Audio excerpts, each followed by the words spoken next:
Good morning friends. Last class में हम लोग ने देख रहे थे कि आइसोमेरिज्म देख रहे थे और मैंने आपको बताया था कि आइसोमेरिज्म जो था वो टेट्राहेड्रल और स्क्वायर प्लेनर और ऑक्टाहेड्रल के द्वारा ही शो किया जाएगा, ज्योमेट्रिकल आइसोमेरिज्म, लेकिन टेट्राहेड्रल वाला शो नहीं किया जाएगा। ठीक है, तो हम ज्योमेट्रिकल आइसोम देख रहे थे। तो हमने देखा था पहले स्क्वायर प्लेनर के लिए हमने सारे देखे थे, जिसमें से ट्रांस ईजेड कॉन्फ़िगरेशन वगैरह था, जो भी टाइप्स के बन सकते थे वो हमने देख लिया था। ठीक, उसके बाद हम ऑक्टाहेड्रल केस में ज्योमेट्रिकल आइसोमेरिज्म देख रहे थे, जिसमें से मैंने पहले 3 स्टेप्स आपको डिस्कस कर दिया था कि कैसे आपका ऑक्टाहेड्रल में आपका ज्योमेट्रिकल आइसोम शो होगा। ठीक, नेक्स्ट जो हमारा नेक्स्ट टाइप है वो है MA3B3। मान लो ऑक्टाहेड्रल है, स्ट्रक्चर है, ठीक है, और उसमें से 3 लिगेंड एक जैसे हैं और 3 लिगेंड दूसरे जैसे हैं आपस में, लेकिन तीनों सेम है।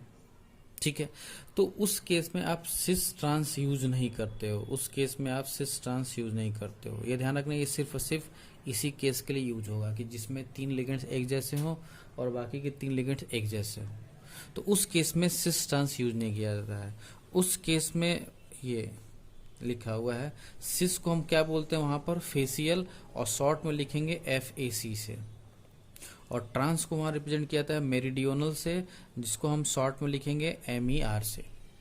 ठीक है, ये आपको ध्यान रखना है कि इस केस में आपको सिस ट्रांस न यूज करके क्या यूज करना है, सिस की जगह फेसियल और ट्रांस की जगह मेरिडियोनल। ठीक है, बाकी सब कुछ वैसे ही है। अब यहाँ देखने का तरीका आपको थोड़ा सा चेंज करना होगा, क्योंकि 3 लिगेंड एक जैसे हैं, 3 लिगेंड एक जैसे हैं। ठीक है, तो आपको देखने का तरीका थोड़ा सा चेंज करना होगा। क्या देखने का तरीका है यहाँ पर या तो A को देखो या B को देखो, क्योंकि दोनों एक ही जैसे हैं, दोनों के नंबर्स क्या है, सेम है। तो या देखो तो A को सिर्फ देखो, या देखो तो सिर्फ और सिर्फ B को देखो, किसी एक को देखो। ठीक है, देखना क्या है, चलो जैसे हमने यहाँ पे ले लिया 3 एक जैसे जो हैं वो प्लेन में हैं, और एक बी प्लेन में है और बाकी 2 ऊपर नीचे बी जो हैं वो परपेंडिकुलर में है। ठीक है, हमें क्या करना है, जैसा मान लो हम यहाँ ए को देख रहे हैं या बी को देख रहे हैं, आप जिसको चाहें उस दोनों को हम देख के बता दे रहे हैं। ए को देखोगे तो भी सेम रिजल्ट आएगा और बी से देखोगे तो भी सेम रिजल्ट आएगा। ठीक है, लेकिन देखना एट ए टाइम एक को है। जैसे मान लो हम पहले बी को देखते हैं। ठीक है, तो अगर बी को देखा जाए यहाँ पर, तो यहाँ बी और बी के बीच में 90, क्योंकि ये बी ऊपर परपेंडिकुलर है, ये प्लेन में है, तो कुछ ऐसा स्ट्रक्चर दिख रहा होगा। ठीक, तो ये क्या है 90 का, तो यहाँ पे आ गया 90। अब ये परपेंडिकुलर ऊपर है, ये परपेंडिकुलर ऊपर है एक बी और एक नीचे परपेंडिकुलर, तो यहाँ से यहाँ कितना आ गया 180, तो ये हो गया पूरा 180। तो यहाँ बी के बीच में एक जगह 90 का एंगल है और एक जगह 180 का एंगल है। ठीक, ठीक है, बात समझ में आ रहा है, एक जगह 90 का एंगल है, एक जगह 180 का एंगल है। ठीक, अगर ये हमने देखा बी को तब है, ए को देखो तो देखो ये ऐसे होगा टी शेप में, तो ये हो गया 90, ये हो गया 90, और यहां से यहां तक पूरा क्या हो गया 180। तो यहां पर भी देखो 90 और 180 का बीच का एंगल है। ठीक है, दूसरा केस ले लो, अभी हम बताते हैं किसको फेसियल बोलो किसको मेरिडियन। दूसरा केस, जैसे मान लो हमने 3A पहले प्लेन में रखा, अब क्या किया 2 रखा, 2A को रखा, 2B रखा, एक ऊपर एक को भेज दिया, एक नीचे परपेंडिकुलर ए हो गया। ठीक है, अब सिर्फ फिर आपको क्या देखना है, सेम चीज देखना है, ए को और बी के बीच में एंगल। ठीक है, तो देखो बी के बीच का एंगल देखते हैं क्या क्या है। भैया ये दोनों प्लेन में है, तो प्लेन में तो ये कितना होगा, बी के बीच में 90। दूसरा बी है, देखो ये प्लेन के ऊपर भी है, ये प्लेन के नीचे परपेंडिकुलर कुछ ऐसा होगा, ऐसा, तो भी कितना हुआ 90।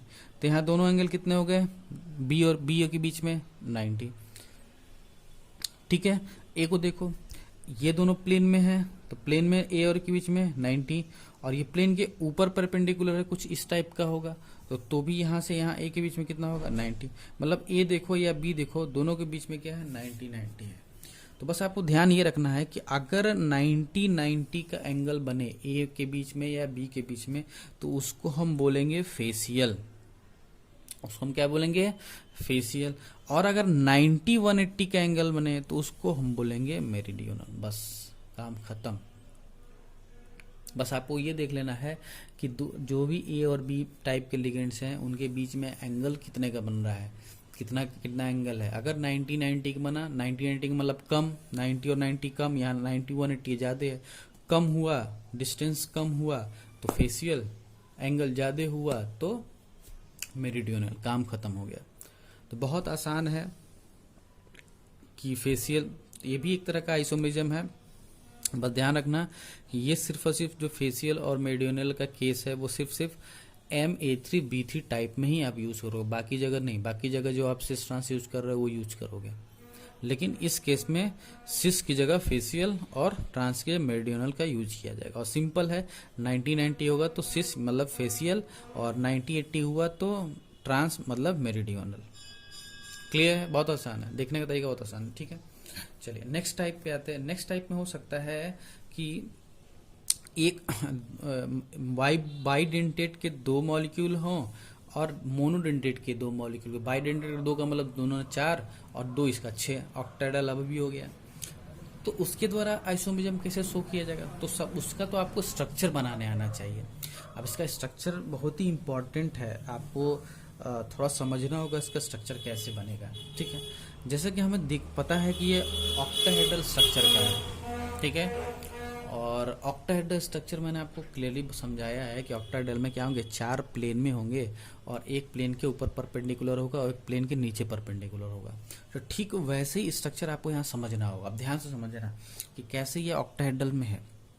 देखो, ईएन बाइडेंटेट है। बाइडेंटेट का मतलब ये अपने एक मॉलिक्यूल से 2 लोन पेयर का सपोर्ट करेगा। क्लियर? एक ईएन और है, ये भी बाइडेंटेट, क्योंकि ईएन है तो ये भी अपना एक ही मॉलिक्यूल से 2 लोन पेयर का सपोर्ट करेगा। तो 2 लोन पेयर का मतलब 4, 2 इससे टोटल कितने आ गए, 4। और देखो ये कुछ ऐसा है, समझ में आ रहा है? ये ऐसे बनाया हुआ तो तिरछा नहीं होता है। इसको समझो कि 4 बॉन्ड बन चुका है प्लेन में। 4 अगर प्लेन में बन चुका है तो ऑक्टाहेड्रल क्या कहता है कि 4 प्लेन में और एक ऊपर परपेंडिकुलर एक नीचे। तो ये ईएन जो है वो ऐसे होंगे प्लेन में। ठीक है, ईएन 4 ऐसे बॉन्ड बनाए हुए। ठीक, और एक जो सीएल है प्लेन के ऊपर होगा और एक सीएल जो प्लेन के नीचे होगा। तो स्ट्रक्चर आपको समझ में आ रहा है कि 4 ईएन जो है अपने 2 बॉन्ड से ऐसे 4 जुड़े हुए हैं प्लेन में, और एक ऊपर परपेंडिकुलर है और एक नीचे परपेंडिकुलर। तो ये इसका स्ट्रक्चर हुआ। ठीक, अभी सिस ट्रांस नहीं देखते हैं कि सिस है कि ट्रांस है, वो हम बाद में देखेंगे। ठीक, एक तरीका तो ये हो सकता है। एक और तरीका हो सकता है इसको अरेंज करने का। क्या? ध्यान से देखना, इस स्ट्रक्चर को ध्यान से देखना। ठीक है, इसका एक और तरीका हो सकता है। तरीका क्या है कि एक ईएन तो 2 बॉन्ड प्लेन में बनाया हुआ है, 2 बनाया हुआ है। एक प्लेन में पहले जो सीएल ऊपर था अब वो एक प्लेन में आ गया, तो ऊपर का पोजीशन खाली हुआ। और ये ईएन 2 है, एक साथ 2 देगा। तो होता क्या है कि ईएन का एक बॉन्ड जो है वो प्लेन में रहता है। ध्यान देना, एक बॉन्ड प्लेन में और एक बॉन्ड ऊपर से प्लेन में आता है, मतलब परपेंडिकुलर। जो सीएल का पोजीशन था वो अब कौन ले रहा है, ईएन का एक बॉन्ड ले रहा है प्लेन। क्योंकि प्लेन में ऐसा क्यों हो रहा है, क्योंकि प्लेन में रहना 4 ही है, 4 ही। एक परपेंडिकुलर ऊपर होगा तो एक परपेंडिकुलर नीचे होना जरूरी है। तो एक ईएन तो पूरा का पूरा अपना 2 प्लेन में दे दिया। प्लेन में एक सीएल है, एक जगह खाली है, तो वो कौन दे रहा है, ईएन का एक बॉन्ड प्लेन में है और एक बॉन्ड ऊपर से परपेंडिकुलर है और नीचे एक सीएल परपेंडिकुलर है। ठीक है, तो एक स्ट्रक्चर ये हो सकता है। अब अगर ध्यान दोनों स्ट्रक्चर को कंपेयर करो तो यहाँ ईएन और ईएन दोनों एक दूसरे के अपोजिट में है, एक दूसरे के अपोजिट डायरेक्शन में है। बट यहाँ ईएन को देखो तो एक दूसरे के अपोजिट नहीं, जस्ट अगल बगल है। तो अगर डिस्टेंस 5 में है, डिस्टेंस जो है क्या है, पास में है। यहाँ देखो डिस्टेंस ज़्यादा दूर पर है, यहाँ पास में है। तो पास में है तो उसको हम क्या बोलेंगे, सिस। और अगर एक दूसरे के अपोजिट डायरेक्शन में है तो उनको बोलेंगे हम ट्रांस। तो यहाँ से हम इस तरह हम क्या कर सकते हैं, ज्योमेट्रिकल आइसोमेरिज्म देख सकते हैं किस केस में, अगर कोई बाइडेंटेट का केस हो तो। जैसे कि एग्जांपल है CrEn का ट्वाइस Cl2, ऊपर एक पॉजिटिव है। ठीक है, तो क्या करेंगे, अगर पहला केस कि सारे ईएन के जो बॉन्ड्स हैं वो क्या कर जाए, प्लेन में आ जाए। दूसरा केस हो सकता है कि ईएन का एक 3 प्लेन में है और एक ऊपर से आ रहा है और एक नीचे सीएल से। तो यहाँ इस केस में ईएन पास में आ रहे हैं, इसलिए इसको क्या बोलेंगे, सिस। और यहाँ ईएन दूर चले जा रहे हैं, अपोजिट चले जा रहे हैं, इसलिए इसको हम क्या बोलेंगे, ट्रांस बोलेंगे। आसान है, कोई दिक्कत नहीं होगा, बस आपको प्रैक्टिस की यहाँ रिक्वायरमेंट है, क्योंकि ये स्ट्रक्चर 3D है। जब तक आप प्रैक्टिस नहीं करोगे, 5-6 क्वेश्चन खुद से ट्राई नहीं करोगे, तब तक कंफ्यूजन बना रहेगा। ठीक है, तो हम अभी क्वेश्चंस भी देंगे आपको लास्ट वीडियो के लास्ट में। ठीक है, तो आप उसको ध्यान से करेंगे क्वेश्चंस। चलिए, तो ये हमारा पूरा पोर्शन था जो था वो था हमारा ज्योमेट्रिकल आइसोमेरिज्म के ऊपर। अब हम आते हैं ऑप्टिकल आइसोमेरिज्म के ऊपर। तो देखो, ऑप्टिकल को समझने से पहले आपको कुछ चीजें पता होनी चाहिए। ऑप्टिकल, ठीक है, अब इसमें हमको इमेज से मतलब है। अब हमको स्पेशल अरेंजमेंट्स नहीं, अब हमको क्या देखना है, इमेज देखना है। तो सबसे पहले आपको ध्यान ये रखना है कि यहाँ पे स्क्वायर प्लेनर जो कॉम्प्लेक्स होगा, जो स्क्वायर प्लेनर होगा, मतलब DSP2 टाइप के जो हाइब्रिडेशन रखते हैं, उनके द्वारा ऑप्टिकल आइसोमेरिज्म शो नहीं किया जाएगा। ये बहुत इंपॉर्टेंट बात है। हम देखे थे कि ज्योमेट्रिकल आइसोमेरिज्म में tetrahedral molecules geometrical isomerism show नहीं कर रहे थे, बट यहाँ पर square planar complex optical isomerism show नहीं करेगा। लेकिन टेट्राहेड्रल और ऑक्टाहेड्रल ऑप्टिकल आइसोमेरिज्म शो करेंगे। मतलब अगर आप ध्यान से देखो तो अगर ऑक्टाहेड्रल है तो दोनों केस में वो ज्योमेट्रिकल और ऑप्टिकल दोनों ही आइसोमेरिज्म शो करेगा, कर सकता है। लेकिन ज्योमेट्रिकल आइसोमेरिज्म में आप देखे थे कि टेट्राहेड्रल था वो ज्योमेट्रिकल आइसोमेरिज्म शो नहीं कर रहा था, लेकिन ऑप्टिकल में स्क्वायर प्लेनर मॉलिक्यूल्स या जो कॉम्प्लेक्स हैं वो ऑप्टिकल आइसोमेरिज्म शो नहीं करेंगे। तो ये बहुत ध्यान देने वाली चीज है, इसको आप हमेशा ध्यान में रखना। ठीक है, अब रही बात कि हम ऑप्टिकल आइसोमेरिज्म शो करेगा नहीं करेगा, जैसे हमने बता दिया कि टेट्राहेड्रल ऑक्टाहेड्रल है तो वो कर सकता है। मैंने ये नहीं कहा कि अगर टेट्राहेड्रल है तो करेगा ही, ऑक्टाहेड्रल है तो करेगा ही, नहीं, कर सकता है। अब पहले तो ये कंडीशन है कि कर सकता है, अब उसके बाद हमको कंफर्म होना कि वो करेगा कि नहीं करेगा, तो उसके लिए आपको नेक्स्ट स्टेप पे आना होगा। नेक्स्ट स्टेप ये कहता है कि जो भी इमेज आप यहाँ बनाओ, जैसे मान लो कोई मैं फिंगर, आप अपना हाथ, ये है आपका हाथ है, तो एक जगह ये मैं हाथ रखता हूँ, ठीक है, एक जगह ये हाथ रखा मैं, यहाँ कोई मिरर लगा हुआ है, तो मिरर है, तो मिरर का इमेज कैसा बनेगा, ठीक इसका अपोजिट बनेगा। ये क्या ये इसका मिरर इमेज हो, ऐसे करके रख दो, ठीक, तो क्या यही मिरर इमेज बन गया, अब मिरर इमेज तो बन गया, ये हमको दिख रहा है कि ये हमारा इमेज है और ये इसका ये जो है मिरर इमेज है। अब इस इमेज को उठा के यहाँ रखो, इसके ऊपर रखो, तो क्या सारे उंगलियां एक दूसरे को ढक ले रहे हैं, नहीं, देखो ये हमारा थंब इधर है, यहाँ पे ये थंब है, तो ये क्या है, इस कंडीशन को बोलते हैं, इस सिचुएशन को बोलते हैं नॉट सुपर इम्पोजिबल। मतलब अगर आप इस इमेज को उठा के इसके ऊपर रखते हो और ये इसको पूरी तरह ढक नहीं पा रहा है, तो उसको बोला जाता है नॉट सुपर इम्पोजिबल कंडीशन। ठीक, मान लो आपने कुछ ऐसा बनाया, अब जैसे मैंने सर्किल बनाया, तो सर्किल का इमेज कैसा होगा, सर्किल ही होगा। ठीक है, अब इस सर्किल को उठा के इसको ऊपर रख दोगे तो ये इसको क्या कर लेगा, पूरी तरह ढक लेगा, क्योंकि भैया मिरर का मतलब ये थोड़ा ना कि इसका साइज चेंज हो जाएगा। ऐसा तो नहीं है ना कि वो मिरर में इसका बड़ा सर्किल दिखेगा, भाई जितना बड़ा सर्किल इधर होगा वही उसका मिरर इमेज इसका सर्किल दिखेगा। मतलब अगर इसको उठा के इसको ऊपर रख दोगे तो ये इसको पूरा पूरा ढक लेगा। तो इस कंडीशन को बोलते हैं सुपर इम्पोजिबल।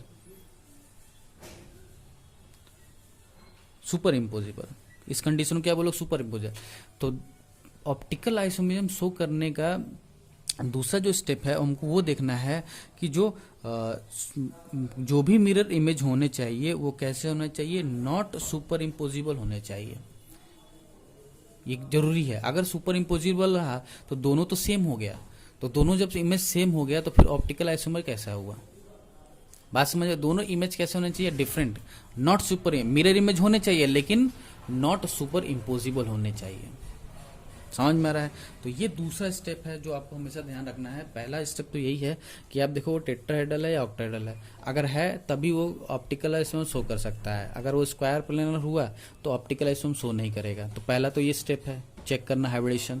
दूसरा स्टेप है कि आप उसका स्ट्रक्चर बनाओ, स्ट्रक्चर बनाने का तो उसका मिरर इमेज बनाओ, और मिरर इमेज बनाने के बाद आप इसके ऊपर उठा के, इसको अब उठा के रख तो नहीं सकते, लेकिन हाँ आप देखोगे तो आपको पता चल जाएगा कि इसको उठा के यहाँ रखने पे आप उसको पूरा ढक पा रहा है कि नहीं ढक पा रहा है। अगर ढक लिया तो मतलब वो कैसा हो गया, सुपर इम्पोजिबल। और अगर सुपर इम्पोजिबल हो गया तो फिर वो ऑप्टिकल आइसोम शो नहीं करेगा। हाँ, अगर नॉट सुपर इम्पोजिबल हुआ तो मतलब वो आपको क्या कर लेगा, ऑप्टिकल आइसोम शो करेगा। ठीक है, जैसे मैं एग्जांपल लेता हूँ, जैसे मैंने यहाँ बताया कि ये ज्योमेट्रिकल आइसोम है, क्योंकि ये किस तरह का है, ऑक्टाहेड्रल है। और हमने देखा कि ऑक्टाहेड्रल ज्योमेट्रिकल भी शो कर सकता है और ऑप्टिकल भी। तो यही एग्जांपल मैं लेता हूँ। अब देखो यहाँ इसके दो स्ट्रक्चर थे, तो अब देखते हैं कि क्या दोनों स्ट्रक्चर द्वारा दोनों ही स्ट्रक्चर इसका ऑप्टिकल आइसोम शो करेंगे या कोई एक करेगा। तो पहले मैं ये वाला स्ट्रक्चर बनाता हूँ, ये जो इधर है। तो ये रहा हमारा Cr, इधर रहा En, एक रहा इधर En, एक रहा Cl इधर, एक रहा यहाँ Cl। तो ये ऐसा, तो 4 बन गए प्लेन वाले, और एक प्लेन के ऊपर एक प्लेन के नीचे। ठीक है, अब इसका मिरर इमेज बनाओगे तो मिरर इमेज क्या होता है, जो इधर है पहले वो इधर आ जाएगा। अब यहाँ पे लेटर्स को ध्यान मत रखना है कि लेटर्स को भी मैं उल्टा करूँ, नहीं, लेटर्स को मैं उल्टा नहीं कर रहा, उतना भी आपको ध्यान नहीं रहा। आपको सिर्फ स्ट्रक्चर ध्यान रखना है। अब ये मत समझना कि एन पहले आए, ई को उल्टा करूँ, ये सब नहीं ध्यान में रखना है। ठीक है, ये ग्रुप्स हैं, तो ग्रुप्स को मैं जैसा यहाँ पे है वैसा ही एट इज लिखूंगा।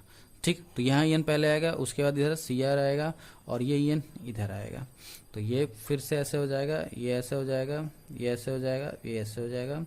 ये Cl यहाँ पर है, इधर भी ये Cl इधर आएगा, ये Cl इधर है, तो यहाँ भी ये Cl।